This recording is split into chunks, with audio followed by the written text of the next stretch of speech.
Hey guys, welcome to Brian's Man Cave. So I'm going to be doing a few videos where I play some classic arcades, classic arcade games. And I thought I'd start with one that I've covered a few times on the home consoles, and that would be like the Atari, the Intellivision, the ColecoVision. And I've enjoyed this game on almost every port I've played it on. And the one thing I know is like the arcade is definitely going to be a lot harder than playing it on the consoles. Now, I have to admit that I always found the Atari one to be a little bit hard too. I don't know what it was about that one, but I always found that one to be a little tricky. The Intellivision one I think is probably the easier, and ColecoVision one's really good as well. I mean, it's really close to the arcade port of it. So, anyways, let's get this going and play some Venture. I'm gonna put a coin in here. See if I can get that up there. Here we go. Put a coin. Whoops. Like that. Got some crazy sound effects. So you can see it's got a little bit more to it than your typical console did. But the game, I mean, pretty much is the same game. I really like that effect, though. You don't get that in the console versions, where the screen opens up. At least I haven't seen a console version that does it. I could be, there could be one that I didn't see. But the Atari, Coleco, and Intellivision definitely did not have that. And here comes that Hall monster. It comes in a lot faster, I think, than the console versions. So it's got the same layout, pretty much. This is the level. There's no monsters in it, but those walls will kill you. So you gotta be careful. There's just minor details you can notice, like the doors are open. You can see like open doors, it's not just a line. And the enemies are a little bit smaller and a little bit more detailed. If you're not familiar with this game, you're Winky. That's the hero. He's running around with his little bow and arrow, going after the treasures. If you want to play this properly, though, you shouldn't really be shooting them until after you get the treasure, because I believe that's where the points come in. This guy's a little bit tricky. He dodges your arrow, so... Oh, crap. Oh, crap. Level complete. And I like how when you complete a dungeon, it goes all solid. That was one thing the Atari version didn't do.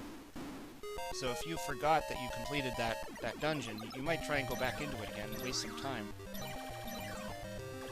Oh, okay, I'm just gonna go for it. Well, much like in the Intellivision version there, it turns into the two guys. It's interesting how, amongst all of the console, or the home consoles, each one of them has its own differences, but they're all taking it from the arcade. I mean, some of them don't have the third level, like this is level 2.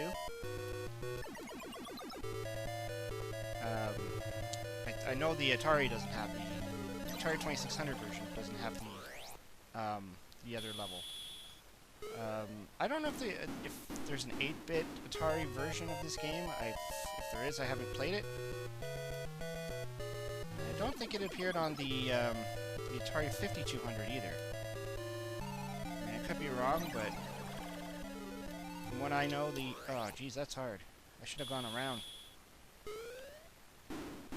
This is definitely a lot harder. That's for sure. Those hall monsters are there, moving a little bit quicker. Okay, I'm gonna try and go up here. Maybe I'll have better luck. Whoa. And much like in the console ports, when they die, they turn into that little pile of goo, and if you touch that pile of goo, it'll kill you. Crazy sound effects in this version. I like, the home console versions. They try to mimic as much of the music as possible. Some of them have more music to it than others. And I think, like, the ColecoVision pretty much nailed this game when it comes to home console versions. From the ones that I've played, there might be some other computer ports that I'm not familiar with, but I mean, not every arcade game was ported onto every single system, so this one did, you know, if you had one of the big threes. Oh, geez, I just came out of the door and the hall monster was right there to greet me. It's not fair at all. Let's try this one. I don't know if there's a, you know, specific order that's better to go in, or if it's just whatever, just go into whichever room you want. Oh, I finally hit that guy. Usually he dodges the arrow. You just gotta make sure you don't get hit by that hall monster, that's all. Wherever he decides to materialize. Pretty sure it's just one of these green guys that just comes into the door. They literally just get impatient when they come after you. Always noted that Berserk, the 2600, well, I guess all versions of Berserk would be the same, have the same thing with Evo Auto entering in if you spend too much time in one little dungeon room. Just a way to pressure you to move your butt. See if I could do this.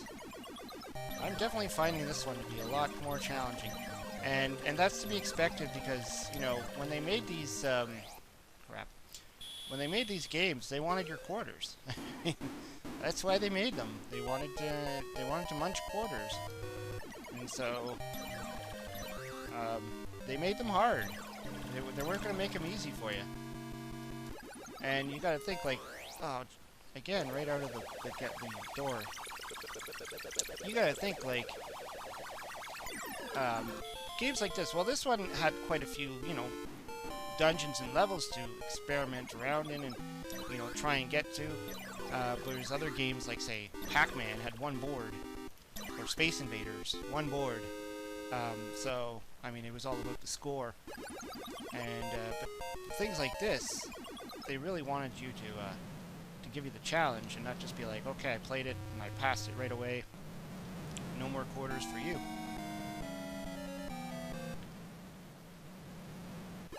It's interesting because I always hear the term Nintendo hard, but I've never heard the term arcade hard. Difficult. Oh, crap. Is it always the last guy that's the evasive one? Possibly. After you already eliminate the first two guys. Whoa, my little dot! Okay. I'm safe. My dot is safe. By dot, I mean ball. For whatever reason, the Winky on the overworld screen, or whatever you want to call it, the top-down view, has to be square, not a round dot.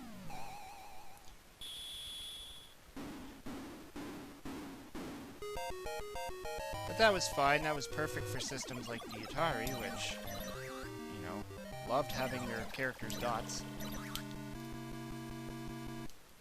Thinking about games like Adventure. Whoa, jeez. Adventure and, what else? There's a few. Where your character is literally just a speck, a pixel, or something. Should have went to the other one. I had the problems in this one before, so. You die. Okay, I'm just gonna race for the treasure. There we go. My goal is to get out before that hall monster dude. There he is. It's funny. Oh, jeez. It's funny that he turned yellow. I mean, the hall monster turned yellow when he came into the door, into the room.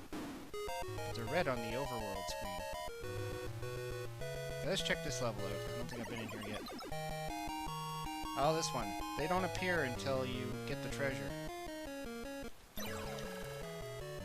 And they look like two-headed crab things. Okay, oh crap, oh crap, oh crap. Also note you cannot kill him. Again. Man, I don't know if I can actually beat this game. But I like the sound though. I mean, I really like that. I really like how it's kind of got that crazy, out-of-this-world sound to it. And I'm sure a lot of the arcades were like that. They really had a lot of great sound effects. But this has been fun. I mean, it's a challenge. It's definitely a challenge, and I'm sure I would have wasted a lot of quarters on this back in the arcade. I have a soft spot for the Intellivision version because that was the one I grew up with playing. That was the only version of it I really knew. until I got until I got my later consoles like the Atari and the ColecoVision, much later, way later, and I was able to try them out on theirs. Anyways, hope you liked the video. Let me know what you think of Venture. Have you ever played it? Did you play it in the arcades? Is it one of your favorites? What other ports are there? Did I miss that? I'd like to hear what you have to say. Throw it down in the chat. Anyways, hope you liked the video. Hope you subscribe to my channel. Talk to you later.